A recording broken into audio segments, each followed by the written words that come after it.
so grateful for the envy, but yet they still attack me with the envy. They're trying to clog my drain, leave me empty. They say I'm honored every week. I say humbled and grateful, not to feel weak. Let the church speak. I'm on the wall, but they just can't take the. What's happening? What's happening? I love it. Great rising, everybody. Happy Saturday. We're going to start off by shouting out our producer engineer in the building. None other than Jake is rocking with us this morning. We're grateful. He's so professional. Thank you so much, Jake, for being here, getting us all set up and ready for the show today. Thank you, everybody, for tuning in live. I see y'all. Don't forget, tap in. I would love to have y'all as a guest as well. If you're not in Chicago, we can come on virtually. Yeah, COVID taught us some things. This show is dedicated to those who have put in countless work. Some of the names we don't even know, but they've done so many amazing things for us to be in seats like these, to be in studios that were built. You understand? People who have bloodshed and tears, sacrificed. Yeah, they wanted to see future generations better. So they put that work in so we can sit here and be better today. So don't forget, when you complain about what you don't like, what ain't good, there was somebody that put in work for us to be here so we could be good. And we're grateful for that. I want to say a special shout out to the Brian Gorman. Brian Gorman, thank you so much, for it was your vision, your leadership for us to be in the studio, in the building, Brownsville Podcast Studio, to have the show based on community, based on getting to know people and what they do so we can better connect and collaborate and do work together. The Chicago Community Activism Podcast was born through the visionary leader and the Brian Gorman. Thank you so much, Brian. Love you, brother, forever. Thank you for your vision and your leadership. My parents, I'm humbled and grateful to have been born from people who care, who cared. My father is a recent ancestor. The late Reverend Dr. Kwame John Porter was a pastor, church in Inglewood, Christ United Methodist Church. He was a leader, visionary. He ran for office. The great late Reverend Dr. Martin Luther King Jr. campaigned for him. There are so many pictures. If you Google him, you'll see him. He was up there with his clipboard. You know, we didn't have the internet and computers then, so tablets. So they all had their clipboards. My father was appointed by Dr. King to be the first SCLC chapter president for Chicago. That is the Southern Christian Leadership Conference. And my father took that position with pride. My father did a lot of work here. He was one of the founders of the great organization, the National Rainbow Push Coalition, housed right here in Chicago, by none other than the Reverend Jesse Lewis Jackson. Shout out to Push. Today they're having their annual Push convention, and it is met with a lot. Shout out to Pastor Jamal Bryan, who's in town from Atlanta, who has led the Target boycott. Right now, today, several stores have closed, and they have lost $12.9 billion with the B dollars. That means that us standing up, us fighting back, us not shopping where we're not welcome, where we're not wanted, where we're not higher up in the company, is valued. Thank you so much. That is all in alignment with this podcast and what we do here in terms of sharing the good news of the community. Without further ado, I'm going to get right to it. Our guest needs no introduction, but he's amazing. Absolutely amazing. I've known him for some time. I have been following him for some time, literally, like getting in the car and driving where he's at, okay? Not just on social media, like literally following the old school way, because he's amazing. He brings a lot to the universe. Without further ado, I'm going to let him tell it. Our guest today is none other than our good brother Shawn Wallace. Thank you so much. How are you today? My God, that intro is amazing. I'm doing good. It's a good day. It's a good day. Yes, sir. I was trying to hurry up and get here because I didn't know what traffic was going to be like because we got all these protests. Yes, absolutely. Lots of protests. You know, all over everywhere, all at the same time, all over the country. That's like, yeah. Yeah, that's a lot. That's what we got to do. That's what we got to do. That's what right. We gotta do. That's right. That's right. So, yes, in a day where I got to run around a bit, mm-hmm. You know, it's like, okay, now how I got to get here before this time. That's right. Get here before that That's time. right. That's right. Got to manage everything. And thank you so much for being a guest today and for managing your time to be with us. Well, thanks for having me. Man, for those who don't know, who is Shawn Wallace? I grew up on the south side of Chicago. Mm-hmm. And, you know, you started talking about parents, man. Oh, my God. My mother, Lorraine Wallace, was a adult probation officer for the Circuit Court of Cook County. Mm-hmm. And my father, Emmons Wallace, was the decorator foreman for the Chicago Tribune building. Wow. Now, but, I won't say but, and they were like heavily involved in the community. It was always about PTA. It was always about what petition to get the community voted partially dry. People don't even know what that is, or whatever that is, or taking out petitions for Harold Washington to become mayor. You know, that wherever it was, or just being parents on the block. Yes. Just being the old school, like we raising everybody kids. On now. That's right. On the block. That's just mostly what it's about. I fell in love with music at Roseland Christian School. The school no longer exists. Under the direction of Lester Moody. He's Reverend Lester Moody now. Nice. An absolute genius music teacher. At this little school, this little Christian school on the South Side, we had 3 bands. Wow. 3 choirs. Wow. Everybody took music. It was music was the thing. Music was the thing. We would go to competitions with other schools in this Christian school league and wear them out. Wow. I'll say it like that with that kind of pride. Go ahead. That's right. Just wear them out. Then the Merritt School of Music opened. Come on, Merritt. And he sent us down like, oh, y'all go audition. So I'm a Merritt baby. Yeah. And that was kind of the beginning of it. And it never let me go. I tried to run from being, from music. Yeah. Because, at that time, it was like, go get them good jobs. Yeah. Go to school, major in this, go get you good. And, parents just want you to be self-sufficient. That's right. It's all good. That's right. And it was just like Michael Corleone. It's like it just keeps pulling me back in. I tried to run from it and couldn't. Yeah. And so I just I just kept doing it. And when you say doing it, what exactly were you doing in music? I mean, playing keyboards, singing, production, songwriting, composing, like whatever, engineering, whatever it is. Yeah. Running live sound, like engineering, just whatever it took. Wow. Being involved in theater, being involved in dance companies, being involved in, just whatever it is for the art to move forward is just what I do and what I'm not gonna stop doing. I love it. I love it. I love it. Now you talked about Merritt and the Roseland Christian Church community. Who else was around? Like, who inspired you? Who are those people? I have to pay homage to Bobo Brown. The Oscar Brown the third. Come on, Bobo. And just what he did, what he stood for. I only interacted with him, a couple of times. He was always so gracious and cool. And then, years after he passed, I spent several years working with Maggie Brown and Africa Brown. Come on, Maggie and Africa. My sisters. Come on, and sitting at the feet of the music that Oscar Brown Jr. did. Oh yeah. And Coco Brunson. Come on.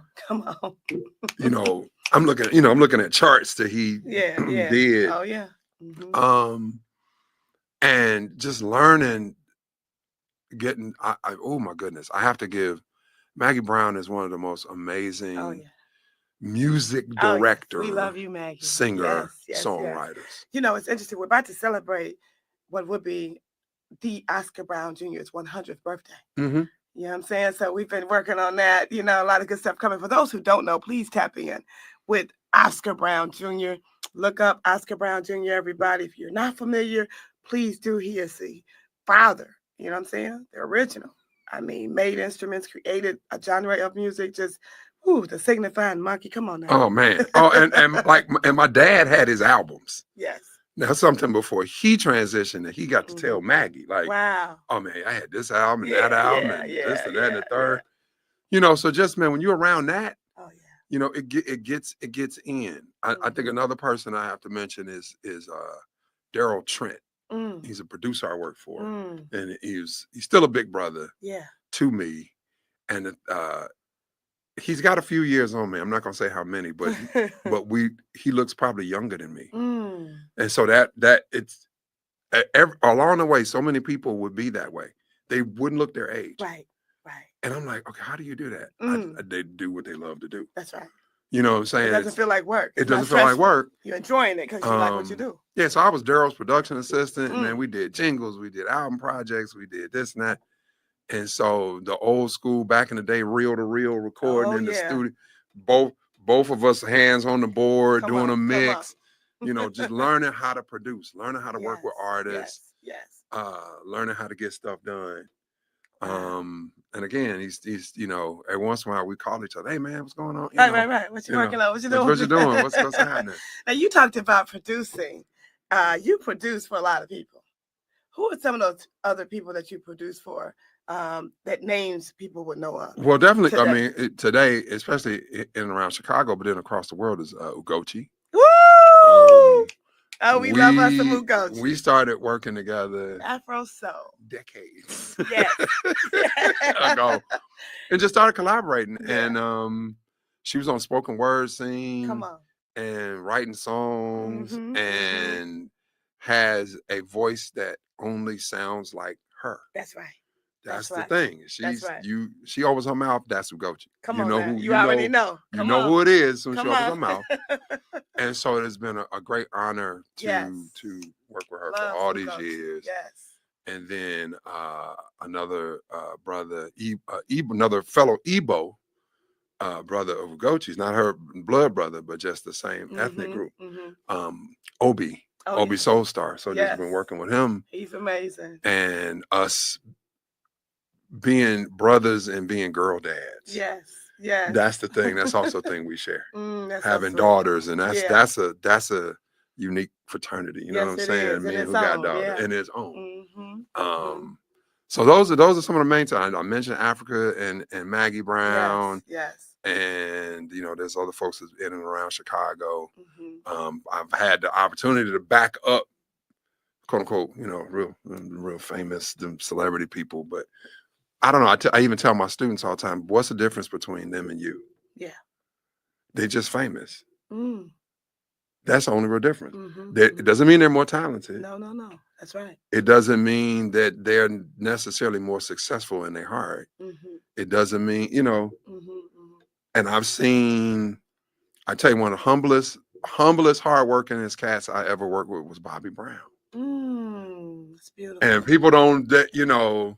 That's beautiful. I mean, it was like, you know, you think no, he came, hey man, my name is Bobby. How you doing? Oh. And was cool and hardworking. And, oh yeah, y'all, my fault. I messed up. Take it again. You know, and it's like, that's one of them people that, oh yeah, he been doing this since he was 10, 11 years old. Come on. You know, you gotta give him, you know what I'm saying? You know what's interesting about that? I went to my business partner, shout out to Melanie Brown, and we had a contract to go to California some years ago when New Edition came back together and they got their Hollywood star. And while we were there, we got to go to the reception and then like the after events with the whole group, you know, and Bobby was exactly what you said. I mean, just so gracious. It was people that came late. The flights were late. They came late. He waited for everybody to get there, to greet them, to thank them. Bobby Brown. That's real. Yes. Real talk. I mean, gracious dude. Like, you know, you think, oh, this level of quote unquote star is going to be. No. And I mean, that's been the consistent thing, man. I got a chance to work with Rakim. He talked about, you know, being in jazz band in high school and playing tenor sax and, you know, and work with DJ Quick. DJ Quick knew the keys of stuff. It's this chord. Like he's a musician. Yes. Another one that's just, man, gracious and patient and, you know, wants to get it right. All that kind of stuff. Yeah, kind-hearted. Kind-hearted, you know, like, oh my God. And yeah, I mean, you start naming names and then you start getting nervous because you're like, well, if I don't mention so-and-so. No, but I've seen you like at so many events with Rosh. I'm sorry, Common. Yeah, I've worked with Common, worked with him, you know. Again, another brother is just that's like one of the greatest, quarterbacks in the huddle. Come like on, the come on. the pre-show talk was just Go like, quarterback comment. it's like, it's okay. He preaching a sermon. Like, Oh yeah, we about to get it in. You know yes, what I'm saying? yes. When he gets in it, he's in it. We get in it. It's over with. So yeah, it's in theater. I've worked with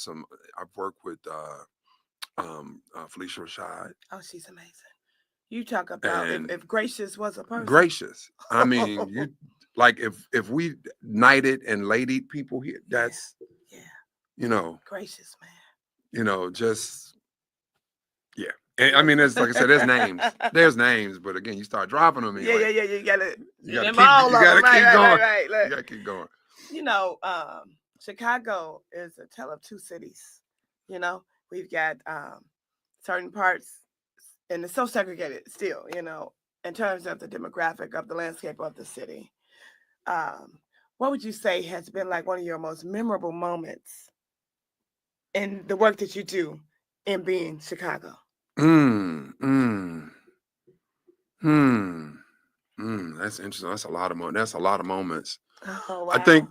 Well, I've had the honor of working with an organization called Storycatchers Theater, and we work with young people who are, and I mean, youth, juveniles who are either currently incarcerated, and then as they maybe, when they became young adults, either formerly incarcerated, fighting a case, on probation, parole. And we get them to tell their personal stories, and we turn them into like short musicals and take them out in the community and perform them and talk. Nice. And the organization shut down last fall, but the founder of the organization is probably going to keep going and continue to do that work. Awesome. So I think it was one of the times where there was going to be some racial unrest, but in particular between our community and the Hispanic community. And we worked with other organizations like CRED, but we were telling our young folk, okay, hey, we don't need to go and do we don't need to act out in that way, because that's what we're being poked to do. So let's catch that before that even gets becomes something that's we don't want. Correct. Those young people there, like I tell my current students, I'm a teacher at Shy Arts High School. I got to shout out Shy Arts. And I tell some of my students, like, working with young people that are your age that are locked up. Yeah.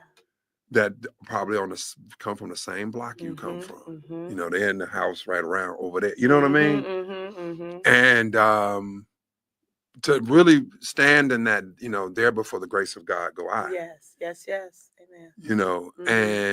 And how it reinforms how I particularly work with young people. In terms of they don't really need our judgment. Yeah. They don't need our unrighteous judgment. Come on. They need to be uplifted and healed. That's still held accountable. They're gonna be held accountable. Absolutely. Sometimes they need someone to listen to them. And I mean the stuff you hear when you get close enough to them and just they really begin to tell their stories. Yeah. Of like, well, this is what happened to me, or this is what I was around, or whatever it is. And then it's like, aha, we got to get in and help fix that. That's right. And again, it can be in a conversation. It can be in showing up for them. There's one young man who I worked with who had been in the juvenile system and was probably, was going to get some adult time as well. But it got to a point where he had showed the state, like, he's okay. He's going to be all right. All right, nice. But I remember one time going into where he was housed at the time, and we just had a conversation about the NFL playoffs. And so, and then because I was just there to do something else, like to set up something that's for upcoming show, something.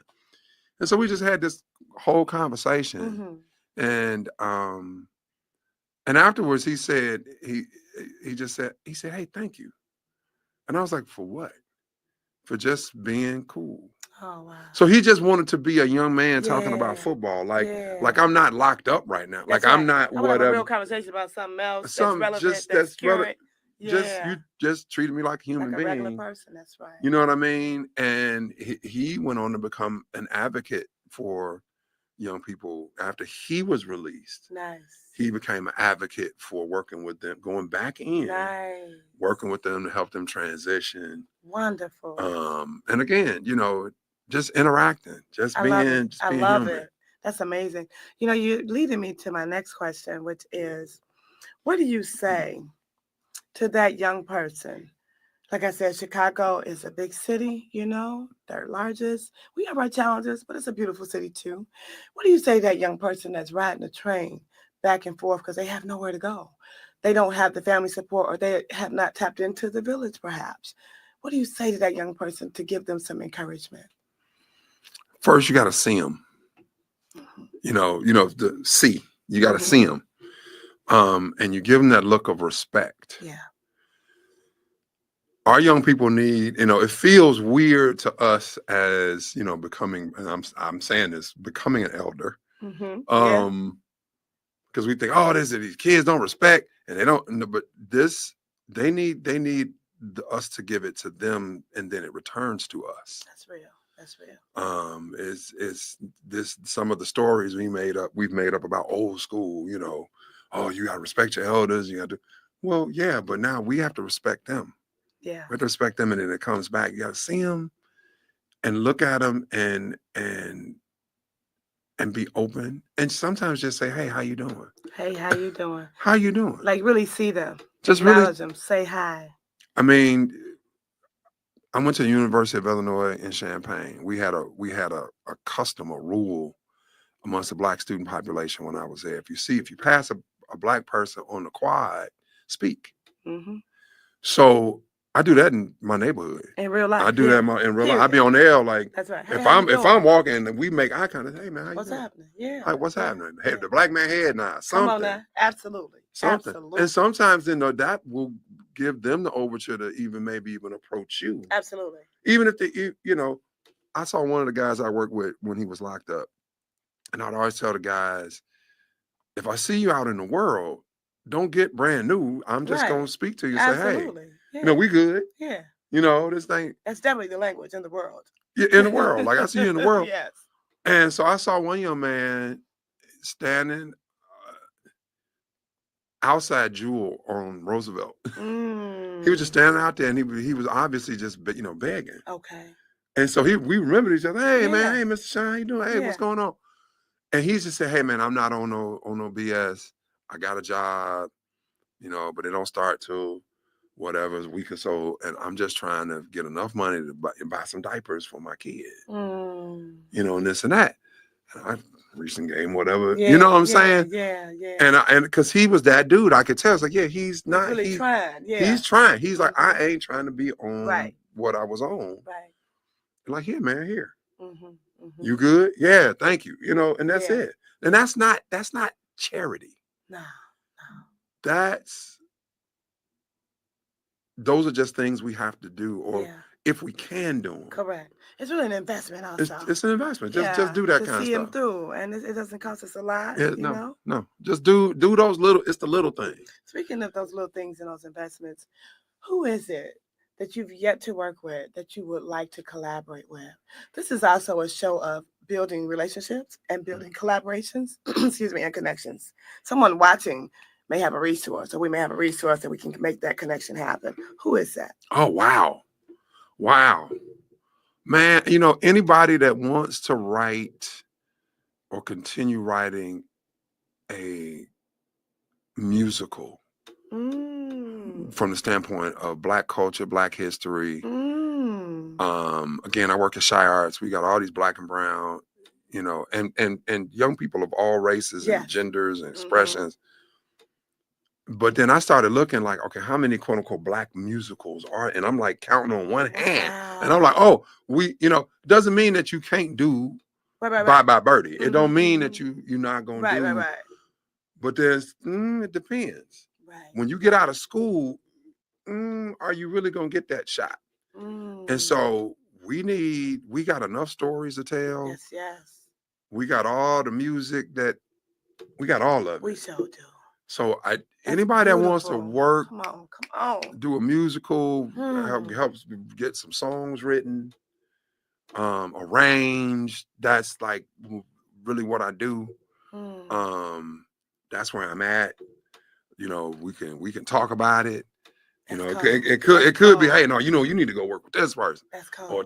Or yeah, let's work. Let's do some work and get it out there. Yeah. That's the stuff. Again, being exposed to Oscar Brown Jr.'s work and all the musicals, essays, sonnets, poems, lyrics to already established songs. I've asked people, you know, do you know who wrote those lyrics to Afro Blue? You know, you heard Erykah Badu and then Robert Glasper version. Come on. And it's like, yeah, okay. But do you know who wrote those words? Come on. Oscar Brown Jr. wrote those words. Come on. You know, do you know who? Come on. You know, and so, yeah, we need that. We need that. That's if I hope that answers your question. No, that definitely answers the question. That's powerful in what you said. Yeah. Because, you know, I work with a lot of artists too. And that I had never even thought about putting the artists together to do a musical. You know what I'm saying? And it is only but so many. You're right. I mean, I love August Wilson. You know, I love Raising the Sun. But to take these original stories of ours and take it to even the protests happening nationwide today. One of them is called No Kings. I had to go deep and say, what do they mean by No Kings? It's a really deep meaning behind that. To put that into the format where we can express ourselves and enjoy it in a musical form. Everybody loves music. Music brings people together from all walks of life. And the thing I say about art, period, art is the technology for accessing the subconscious mind. Wow. One more time. It's the technology for accessing the subconscious mind. Pictures, movement, sound, color. When, you know, that's the language of dreams. And your dreams reveal what's in your subconscious. And so if you really want to, we all know if you're born at a certain time, everyone knows the preamble to the Constitution because they know Schoolhouse Rock they know that song. That's right. And when I was a kid, we taking the test. That was the bonus question. Write the preamble. Everybody in there humming like we the people in order and just getting it. Yeah. You know, so there are cultures around the planet that's how they encode all their information. That's right. It's songs. That's right. Is the dance, is the music, it's encoded with information. That's where we come from. That's what we do. That is as I like to say, AI has already been invented. You know, our oracle systems are AI. Come on. So let's just tap in and keep doing it. Let's just keep doing that. Yes. Look, in closing, this show goes so quickly. I'm like, wow, man, this show is built on community. If you could define community from your genre and what you bring to the universe, what is community? Oh, it's going to be what you probably heard before, common unity, right? It is the oneness. Oneness does not mean that we all got to think the same all the time. It means that we can come together for the benefit of us all. That means that anything that happens in our community affects the community. As you're not isolated, you're not off over there unto yourself. Yes. Right? And so we can work together and we can build, we can heal, we can do whatever it is in a real community. Even if we're not in control of everything, we can be in control of what we think and what we feel. And how we share and how we communicate with each other. I love it. Like, that was nice and simply put, but very, very, very effective. I want to say thank you for taking out the time to come with us today at the Chicago Community Activism Podcast. This has been delightful. I've learned a lot. Thank you. You know, growing up in the African Center schools, we would say, I did some African things today. Ooh, I did some African things yesterday. And I will do some African things tomorrow. tomorrow. You know what I'm talking about? So you have really elevated the frequency. Thank you. Thank you. Special shout out to the Brian Gorman Trek. That's TRECC Foundation. Please tap in with Trek, everybody. Bronzeville Podcast Studios. The Chicago Hip Hop Heritage Museum. Ron of Illinois. Sista Afrika, of course, yours truly. African Enterprises and Africa Cares /humble. We want to say thank you to Jake on the boards. Please go out. Follow the Queen's page for all the Chicago events. Juneteenth is coming up. It's a lot of great stuff happening. We appreciate you. Thank you so much. We are who we've been waiting for. We are we got. We are our own solution. I'm looking, I'm searching. I'm looking, I'm searching. I'm searching. I'm looking for someone to give about me. I'm looking, I'm searching. I'm looking, I'm searching. I'm looking for someone to give about you. I'm looking, I'm searching. I'm looking, I'm searching. I'm looking for someone to give about me. I'm looking, I'm searching. I'm looking, I'm searching. I'm looking for someone to give about you. It's from the love that's in me. I love the love. I am so grateful for the enemy, but yet they still attack me with the envy. They're trying to clog my drain, leave me empty. They say I'm honored every week. I say